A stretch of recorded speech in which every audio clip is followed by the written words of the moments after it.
Euskal preso politikoen kolektiboa deritzonak positibotzat hartzen du foro sozialean parte hartu zutenek egindako lana.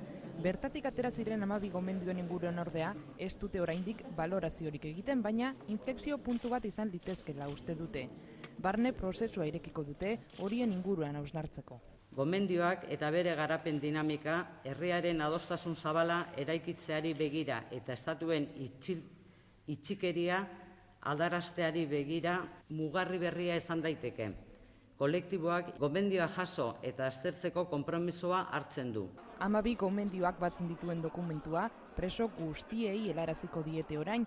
Presoen inguruan esaten zuen, konponbideak integrala behar duela izan, baina bergizarteratze prozesuak banakakoak eta legearen barruan egindakoak. Eskari zuzena egiten zaie gainera presoei, bakearekiko duten konpromisoa agertu, biolentziari uko egin eta egindako kaltea aitortu dezaten. Gomendio hauek guztiak gainontzekoekin batera, modu bateratuan aztertu behar direla uste du presoen kolektiboak eta ez banak. Gomendioen multzo osoa aintzat hartzea ezinbestekoa da. Gatazka politikoaren konponbide osoa aintzat hartzea bezala. Kolektiboak prozesuan duen erantzukizunaz jabe dela dio eta oztopotzat hartzen dituen jarreren aurrean ekarpenak egiten jarraituko duela.